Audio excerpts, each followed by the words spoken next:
भगवान श्री कृष्ण और श्री राम दोनों ही विष्णु के अवतार है और दोनों ही शक्तिशाली है। परंतु जहाँ एक तरफ श्री कृष्ण भगवान सुदर्शन चक्र धारण करके अपने शत्रुओं को वध करते दिखे गए हैं, वैसे ही भगवान श्री राम के बारे में ऐसा क्यों सुनने को नहीं मिलता है? क्या भगवान श्री राम सुदर्शन चलाने में सक्षम नहीं थे? क्या वो चला नहीं सकते हैं? जानेंगे इस वीडियो में। वीडियो को अंत तक देखिए। आप देख रहे हैं झारखंड जी के पद्म पुराण के अध्याय 253 में ये सुनने को मिलता है, भगवान शिव जी माता पार्वती को पूर्व काल के बातें बताते हुए कहते हैं, स्वयंभू मनु श्री हरि की घोर तपस्या करके उनसे यह वरदान प्राप्त किया था कि श्री हरि 3 जन्मों तक उनके पुत्र बने। तब विष्णु भगवान कहते हैं, जगत के कल्याण के लिए मैं विभिन्न रूपों में धरती पे अवतार लूंगा।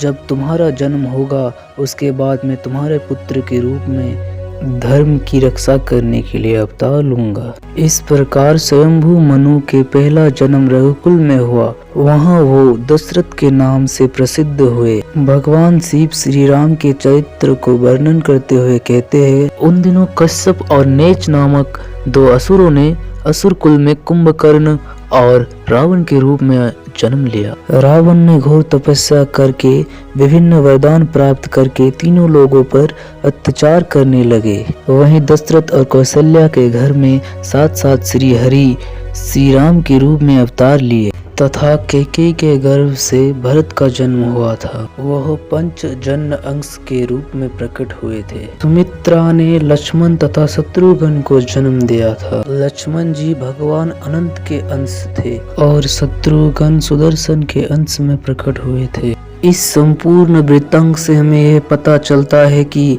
सुदर्शन भरत शत्रुघ्न लक्ष्मण के रूप में प्रकट हुए थे। इसलिए श्री राम ने सुदर्शन चक्र धारण नहीं किया था या उसका उपभोग नहीं किया था। इसका वर्णन हमें रामायण तथा अन्य किसी पुराण में नहीं मिलता। हालांकि वाल्मीकि रामायण अध्ययन करने से हमें यह ज्ञात होता है कि महर्षि विश्वामित्र प्रभु श्री राम को हर प्रकार के अस्त्र शस्त्र प्राप्त किए थे, जिसका विस्तार पूर्वक वर्णन हमें वाल्मीकि रामायण के बालकांड अध्याय 21 में मिलता है। श्री राम को विश्वामित्र जी ने अन्य अस्त्र के साथ चक्र भी प्राप्त करवाए थे, जैसे कि दंड चक्र, काल चक्र, धर्म चक्र, विष्णु चक्र तथा इंद्र चक्र।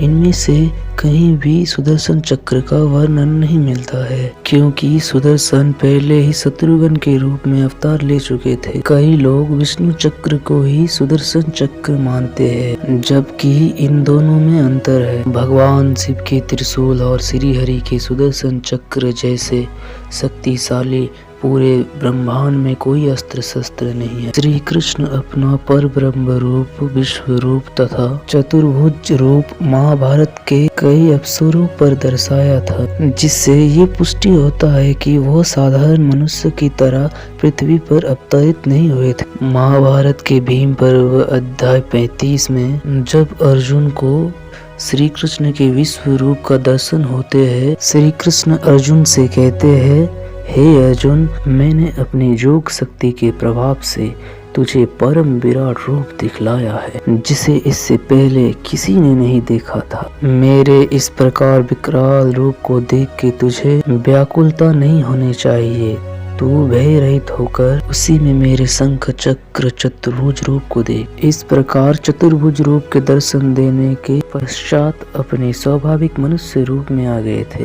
भगवान श्री राम के सुदर्शन चक्र न धारण करने का एक मुख्य कारण ये भी था कि रावण की मृत्यु केवल मनुष्य किसी बांदर के हाथ ही संभव था। अगर श्री राम के विश्व रूप होता और वह सुदर्शन चक्र धारण किए होते तो वरदान का नियम भंग हो जाता, क्योंकि ये मनुष्य नहीं देव स्वरूप हो जाता। परंतु इसका ये अर्थ नहीं है कि शक्ति में भगवान श्री कृष्ण और श्री राम में कोई अंतर था। भगवान श्री राम ने तो एक साधारण तिनके को ही वज्र अस्त्र के समान शक्तिशाली अस्त्र में परिवर्तन कर दिया था। उनका शारीरिक बल मनुष्य की तरह नहीं बल्कि दिव्य था। और ऐसा भी नहीं प्रभु श्री राम ने कभी अपने अवतार होने का प्रमाण ना दिया हो। महाभारत के वन पर्व अध्याय 99 में एक समय भगवान परशुराम जनकपुर आए तो प्रभु श्री राम धनुष भंग कर माता सीता को अपने अर्धांगिनी स्वीकार किया था। उन्होंने श्री राम के बल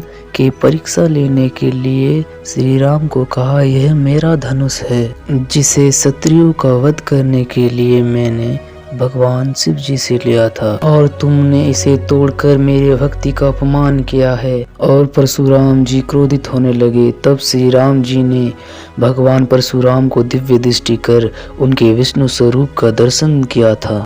रामचरितमानस के अनुसार उन्होंने अपने विष्णु स्वरूप के दर्शन माता कौशल्या को भी दिया था। भगवान श्री राम और श्री कृष्ण दोनों ही समान रूप से शक्तिशाली थे, बस उनके अवतार अलग अलग उद्देश्य से हुआ और उससे महत्वपूर्ण उस परमात्मा की इच्छा ही थी। तो दोस्तों वीडियो अगर अच्छा लगा तो वीडियो को लाइक और चैनल को सब्सक्राइब जरूर करें।